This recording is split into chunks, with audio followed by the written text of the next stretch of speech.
What's up, YouTube? It's your girl Rochelle and I'm back with another video. Thank you guys for tuning in to another video. Thank you guys for liking, sharing, and subscribing. In today's video, I want to come and share with you guys an update on our Heloc progress. I feel like I haven't had a chance to just sit down and talk about it, but since I was recently talking about my Heloc journey and just everything that it entailed, I wanted to come back here to share with you guys just some of my thoughts surrounding this whole Heloc journey and what we see happening in our Heloc journey moving forward. So first off, if you're new to the whole Heloc journey, the whole conversation, definitely tune into my Heloc playlist. I'll have it listed or tagged somewhere here where you can go and get the exact numbers, everything we did in the year 2023 and the beginning of 2024 before we had to pause our Heloc progress, and then come back to this video so you can see where we stand now and see if it's an option for you. I'd go into great detail over multiple videos to really share what I know, the little that I know about Helocs. And the comments are juicy. The comments are full of people who work in the business, who have used the Heloc to pay down debt aggressively and to make repairs and renovations on their home. And I hope you find it helpful for you in your housing journey. So first off, I just wanted to, again, this is like a big question that I get all the time, is how did I find out about the Heloc progress? And I think that's kind of like a two-answer question. It's a question that I have two answers for. So phase one, the very first time I ever found out about a Heloc was when we were new homeowners and our credit union marketed a Heloc to us, and they said, hey, this is perfect for if you want to do repairs on your home, da da da da da. And we did have a home that could use some repairs. We were still living in that property, and it was our very first home. I mean, guys, we were in our early 20s, like 21, 22, 23 years old. We didn't know much about it at all, but we thought it would be a good idea, trying to be responsible, not really having a savings built up for repairs and renovations yet. And so we did it. But we did not know that there were other types of Helocs that you could qualify for. And I wish we had known that back then. So basically we had a one-time use Heloc where we got the funds, I think it was for $10,000. And we used that, and then we had to pay it back over, several years. We paid it off to zero, and then that was the end of it. Then years and years go by, we move away out of the home turns into a rental property, and I'm just minding my business on YouTube, watching some budgeting content, and I start to hear these conversations start about Heloc. It's so funny because I started actually typing Heloc in the search bar, and it was so hard to find content. It was only maybe 1 to 5 content creators who literally shared actual numbers. They were talking about like what you can do with the Heloc to help you in your money journey.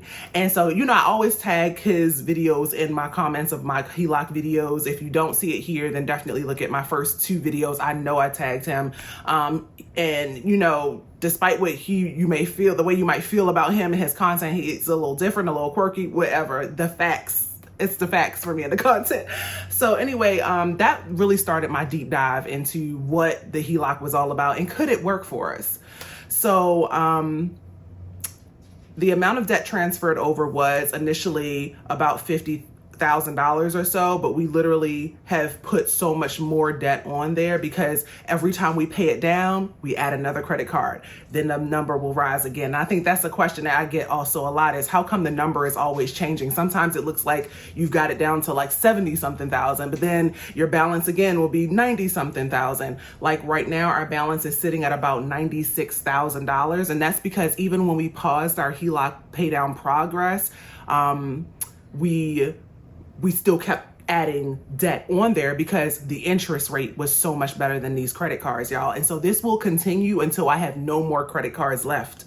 And again, I'm not going to go into, what type of debt it is and what happened surrounding that. You can see all of that in the other playlists. Just know that we have been debt free before. We know what it feels like, and life happened, but also a little naivety happened where we thought, okay, we acquired some new debt, but we're debt free. We know how to, pay this debt down quickly. We're going to knock this out in no time.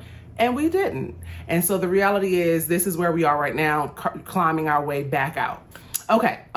So we had that pause, but here we are now in 2024, and what are we going to get done now? So basically, in my last few videos, since I've been back on YouTube this year, you've seen me talk about our savings. I really feel like the reason why I have these issues in our debt payoff journey, whether it's staying debt free or becoming debt free, is not having a healthy enough savings. I don't want to call it an emergency fund, but when we really needed that money, we blew through it so quickly and it was not large enough. So my best advice to anyone thinking about doing the HELOC is to make sure you have your savings. Make sure you have, you're living within your means, because this is a very serious thing. You're talking about your property that you could, yes, lose if you don't make these payments on time as you're supposed to. Another thing is to make sure that you have multiple sources of income. You want to just cushion things and pad things so that you always have a way to make money so that that HELOC payment is made every month. And so also remember, if you are aggressively paying down your HELOC, you don't even have a monthly payment. If I pull $5,000, for the month to live off of, to pay for expenses, do whatever, but we contribute $10,000 toward the HELOC, then we're gravy. We don't have a monthly payment for that next month, especially if you're consistent with doing that. So again, just set the tone, think about what you want to do, make the plan. See the plan, always deliver. That's like a movie reference. I forget. Storks, the movie Storks. Anyway, how we've been using the HELOC in 2024. Now that we are past the medical events, I feel like we're a little more stable. Excuse me. I might edit that out. I might not, y'all. Gotta remember to do it. I feel like, we're at a good point in our money journey where we can hit the HELOC hard and contribute to our savings. So that's the phase you're going to start to see me in 2024 strongly with. I want to make sure that we're shifting our focus. We're still focused on saving, but we really want to get back to this HELOC, because guys, we only have less than 20 years to really get this done, to pull from it and get the full experience. Our drawing period is 20 years. And then after that, the repayment period will begin for an additional 20 years. And I don't want to have that huge amount over our heads every month, because that's just like having debt again, So we want to make sure that we're responsible with this time.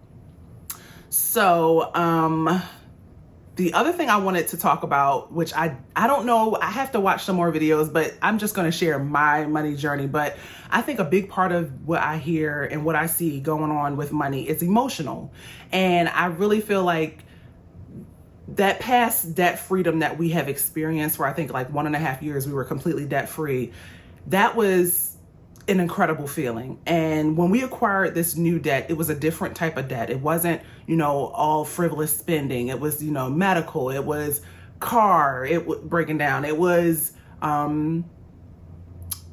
dealing with funerals expenses and things like that. And it's just like, it's different. And so the emotions are there, and the other thing that happened is lifestyle creep and business debt. And so I really just want to be honest about the money journey and the effect that the toll it can take on your emotional health and your mental health. And if you need to pause your journey to work on you, that is okay. Yes, we want to be consistent, and yes, we want to have the content, and we want to, we are enjoying, talking to others in our community who are like-minded, and we want to, achieve things together. But sometimes the answer is, Rochelle, sit down. And so speaking personally, that is why you did not see a lot of progress from me in 2024, because I had to work through all of those things. And that's just how it is sometimes. And I don't have any regrets. In fact, I feel refreshed and ready to start back and continue. And so I just want to throw that message out there for anybody who needs to hear it. Yes, you may have to stop your budgeting journey, your debt pay down journey, your savings journey, but let it be temporary. Don't make it a permanent thing, and just stay motivated and knowing that you can always come back. You can do all the things you said you were going to do. Okay, so lessons learned from using the HELOC. I would definitely say the importance of budgeting. It's so funny, like it almost like hones in even more on the budgeting aspect, because the more you budget and track your expenses and lower your expenses and increase your income, the bigger progress you can make with your Heloc. And I really felt that in 2023, and I can't wait to feel that again in 2024, because we're making small payments now. So we're still moving the needle, but nowhere near as fast as we were in 2023. So we're gonna try and start that again. Also, managing lifestyle inflation, whether that's, on our end, it's our fault that we are paying more for things for no reason, or the fact that groceries are just ridiculous. Electric is high, everything is high. And I feel it. For the first time in my life, I feel like I don't have enough money to do the things I want to do.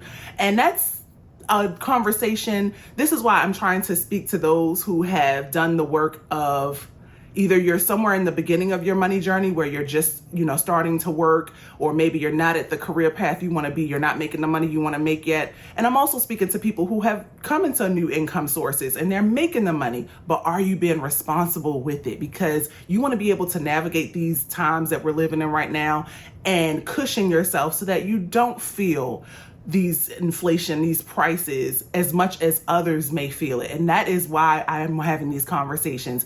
It's a little embarrassing, you kind of got to put yourself out there, but I have the community that we have now talking to each other about money. It feels normal. It feels normal. We're not being like quiet about it.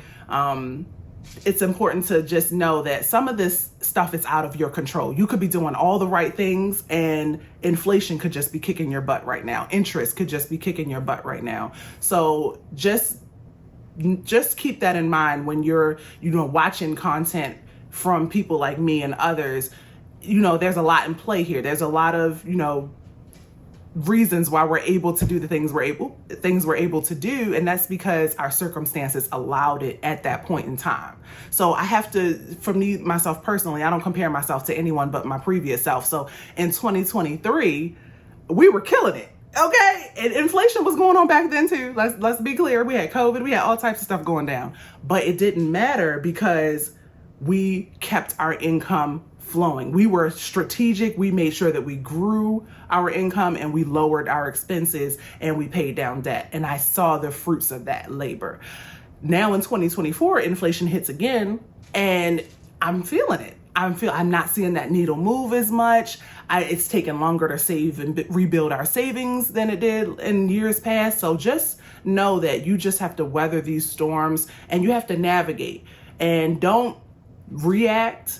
Be proactive. So if you see, the things happening, you might have to pause your debt payoff journey to build your savings, or you might have to focus on just making sure your bills are paid and that you have a roof over your head right now. You are still winning in your money journey. So those are the lessons that I have learned so far in 2024. It's very humbling, but it's also been kind of refreshing to know that I have solutions. I have things that I can do to get us out of our situation, but we have to be intentional. And so that's it for today. I hope you continue to follow me on my money journey. I can't wait to share another Heloc update with you guys. I'm sure that'll be coming in October, but I just wanted to come on here and talk about it because I don't have actual numbers. For some reason, the website is down, but they're having maintenance issues or something. But I just wanted to be open with you guys as to why you haven't seen a lot of Heloc content from me. It's just because life